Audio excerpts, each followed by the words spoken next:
The world watches as a new economic conflict erupts. Not between rivals, but between the United States and Canada. A dispute over copper has triggered tariffs and retaliation, threatening decades of cooperation. On August 4, 2025, former President Trump announced steep tariffs on Canadian copper, citing American jobs. Ottawa responded swiftly with its own countermeasures. This tit-for-tat marks a serious downturn in relations. The trillion-dollar partnership is under severe strain. America first faces off against Canada's defense of a rules-based order. Businesses face supply chain disruptions and rising costs.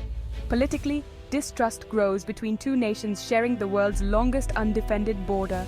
Is this the dawn of a more contentious era? The battle lines are drawn. To grasp the current crisis, we must look back. The US and Canada share more than a border. They share a deeply intertwined economic history. The 1989 Free Trade Agreement and NAFTA in 1994 eliminated barriers, creating one of the world's largest free trade zones.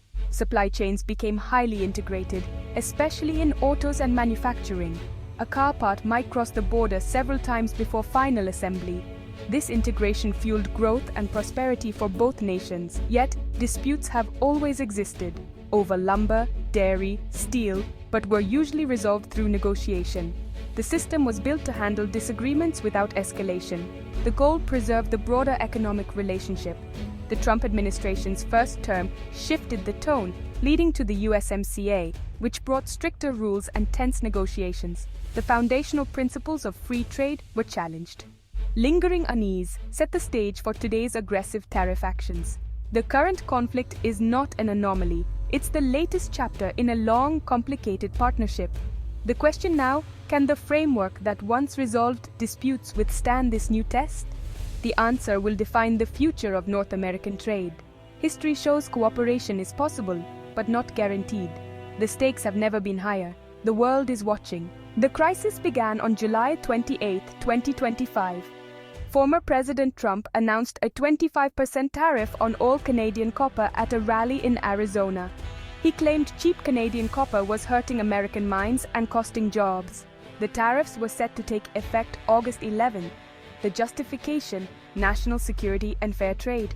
Trump's team argued a strong domestic copper industry is vital for defense and infrastructure. They cited a 15% surge in Canadian copper imports and alleged unfair subsidies. "We're leveling the playing field," a spokesperson said. Canadian officials and analysts dispute these claims. Canada is a key supplier to the US with highly integrated industries. Prime Minister Trudeau called the tariffs unacceptable and unjust. He emphasized Canadian copper is traded fairly and is essential for North American manufacturing. The move is seen as political, appealing to industrial states ahead of the 2028 election. The choice of copper is strategic, targeting a sector with strong political resonance. The wider economic consequences are significant. The stage is set for a high-stakes confrontation. The world braces for impact. Canada wasted no time responding. On August 1st, Ottawa announced retaliatory tariffs, 25% on $3.2 billion of American goods. The targets: copper wire from Arizona, equipment from Illinois, and food products from Wisconsin and Pennsylvania, key U.S. states. Canada's message: we will not be bullied.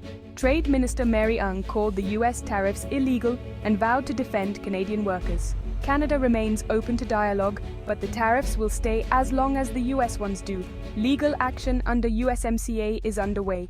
The strategy: defend national interests and uphold the rules-based system. The next moves could decide North America's trade future. The economic shockwaves are immediate. US manufacturers relying on Canadian copper face a sudden 25% cost hike. Industries from electronics to construction are hit hard. Companies must choose absorb costs or pass them to consumers. In Canada, mining communities brace for reduced production and job losses. Retaliatory tariffs hit Canadian importers of US goods, raising prices and disrupting supply chains. The uncertainty is crippling for businesses built on cross-border stability. Some may seek new suppliers or relocate operations, adding inefficiency and cost. The integrated North American economy is under threat. The long-term damage from uncertainty may outweigh the tariffs themselves. Investment slows as businesses fear future disputes. Innovation and growth are at risk. The pain is shared. This is not a zero-sum game. Both economies stand to lose. The ripple effects extend far beyond copper. The stakes are clear: cooperation or mutual harm. The tariffs' impact is real and personal. The U.S. Chamber of Commerce calls tariffs taxes on American consumers and businesses. The National Electrical Manufacturers Association warns of higher costs and project delays. An Ohio wire plant worker worries, if copper costs 25% more, what happens to my job? The intended protection for U.S. miners threatens jobs in the larger manufacturing sector. In Canada, frustration runs high. The Mining Association of Canada calls the tariffs baseless protectionism. A British Columbia miner says, "We're partners, not enemies. This feels like a slap in the face." Canadian businesses hit by retaliatory tariffs, like a Wisconsin cheese producer, fear losing a key export market. The pain is felt in politically sensitive districts on both sides. Business owners and workers are pressuring their governments for a solution. The voices of industry and labor are growing louder. The message: end the dispute and restore free trade. The stakes are livelihoods, not just statistics. The pressure on politicians is mounting. The human cost of the trade war is undeniable. The call for resolution is urgent. The world is listening. The time for action is now. Economists are nearly unanimous. Tariffs are a blunt, costly tool. Dr. Emily Vance of the Peterson Institute explains, tariffs may protect a few, but hurt many more. U.S. jobs in copper-using industries far outnumber those in mining. The net effect is likely negative. Tariffs add to inflation, raising prices for consumers and complicating central bank policy. Mark Zandi of Moody's Analytics warns, this is the last thing the economy needs. Higher raw material costs feed directly into consumer prices. The rules-based trading system is also at risk. By imposing unilateral tariffs, the U.S. undermines the USMCA it helped create. Professor Robert Howes of NYU cautions, ignoring the rules encourages others to do the same. The danger: a breakdown of the system and a return to trade chaos. The dispute also weakens the North American bloc, making it harder to compete with China. Dr. Vance adds, Canada is a vital partner, not a rival.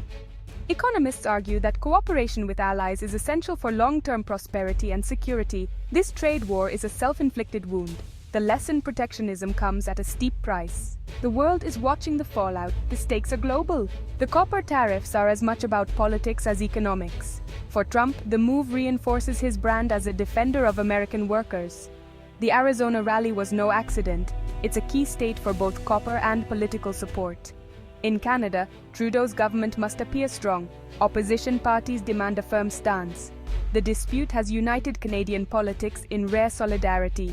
The U.S. administration faces a dilemma: reverse the tariffs and risk political backlash, or maintain them and prolong the pain. Globally, allies see this as another sign of American unpredictability. Some may seek to diversify trade away from the U.S. Strategic competitors like China see opportunity in a divided North America.